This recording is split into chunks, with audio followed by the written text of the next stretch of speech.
Dear students, अस्सलाम वालेकुम। जैसा कि आपको पता है कि हम लोग फ़िज़िक्स का चैप्टर नंबर 4 पढ़ रहे हैं। चैप्टर का नाम है वर्क एंड एनर्जी। आज हम इसका नेक्स्ट टॉपिक पढ़ेंगे। टॉपिक नेम है work done by gravitational field. अब हम देखते हैं कि what is gravitational field. The space around the earth in which its gravitational force acts on a body is called the gravitational field।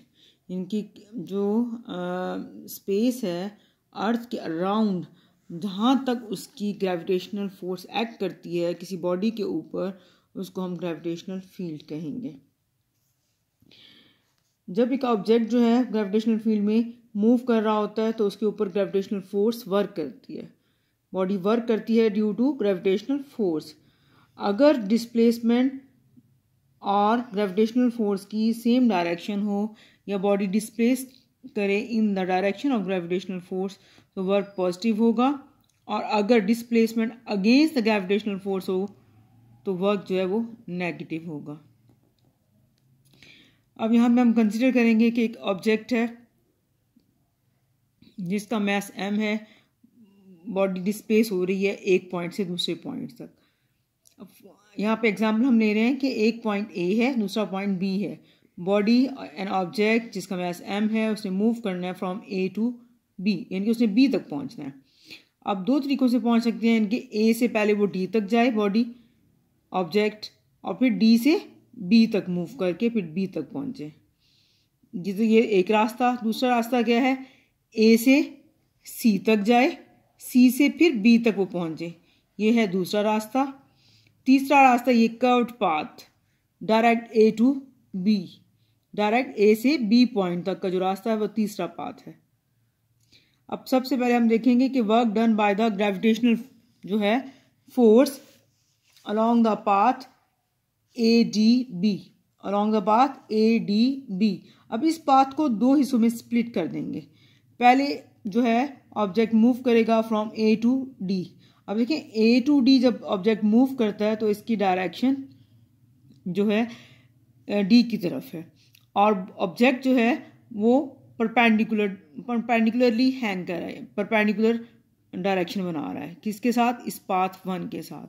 इनके दरमियान में पाथ 1 और बॉडी जो है जिसका वेट mg है, यहाँ पे आपस में 90 का एंगल बना रहे हैं।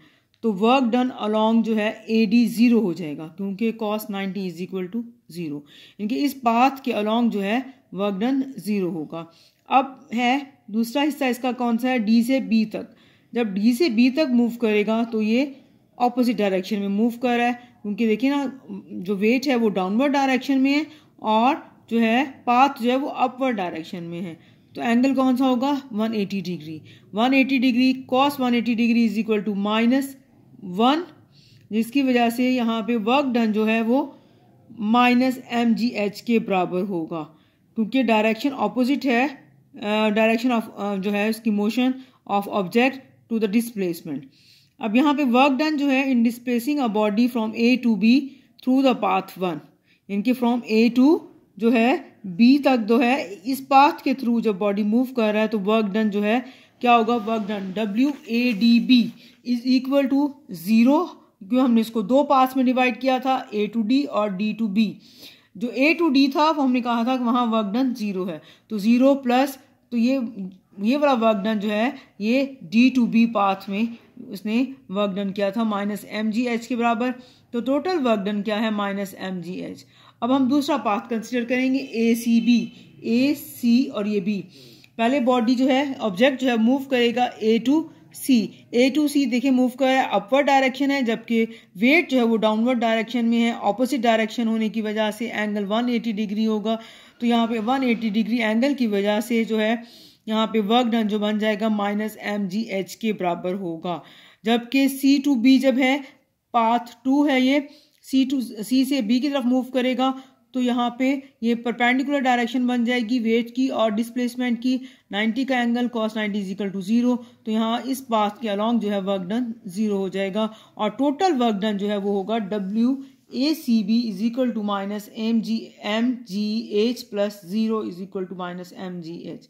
अब देखिए दोनों में सिमिलर चीज़ क्या आ गई है कि अगर चाहे वो बॉडी मूव कर रही है एडीबी के थ्रू, पाथ एडीबी के थ्रू या पाथ एसीबी के थ्रू, तो वर्क डन जो है दोनों दफ़ा में सेम आया है, उसकी वैल्यू -mgh ही आई है।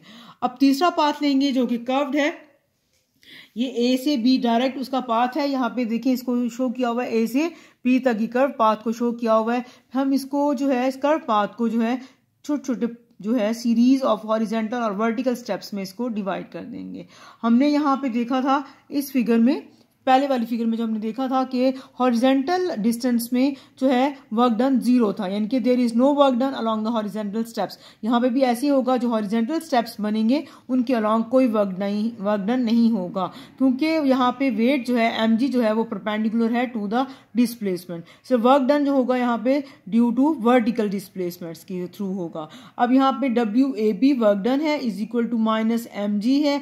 माइनस क्यों आया यहाँ पे? क्योंकि दोनों ऑपोजिट साइन ऑपोजिट डायरेक्शंस की वजह से cos 180 डिग्री और cos 180 -1 के बराबर होता है। -mg into delta y1 first step का vertical displacement plus delta y2 second step का vertical displacement plus delta y3 plus so on plus delta yn। Delta y1 plus delta y2 plus delta y3 plus so on plus delta yn is equal to h, और WAB is equal to -mgh के बराबर है। तो net work amount of work done along the path AB is still -mgh। देखिए ना, यहाँ पे हमने किया थ्रू द पाथ ADB तो -mgh, through the path work done किया, मालूम किया, कैलकुलेट किया ACB जो है वो भी -mgh। इसी तरह से थ्रू डायरेक्ट पाथ हमने जब किया तो वर्क डन तब भी हमारे पास -mgh आया है। इनके वर्क डन जो है in the earth gravitational field is independent of path followed. इनके इन तीन इक्वेशन से, ये वाली थी, ये वाली और ये वाली, इन तीन इक्वेशन से हमने रिजल्ट निकाला कि work done in the earth gravitational field is independent of the path followed, इनके पाथ पे डिपेंड नहीं करता वर्क डन।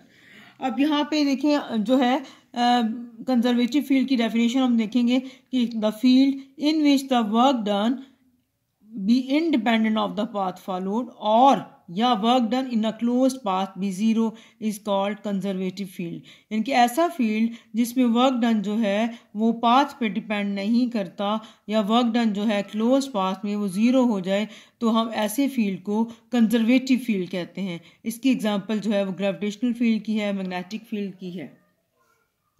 ये था कंजर्वेटिव फील्ड की डेफिनेशन।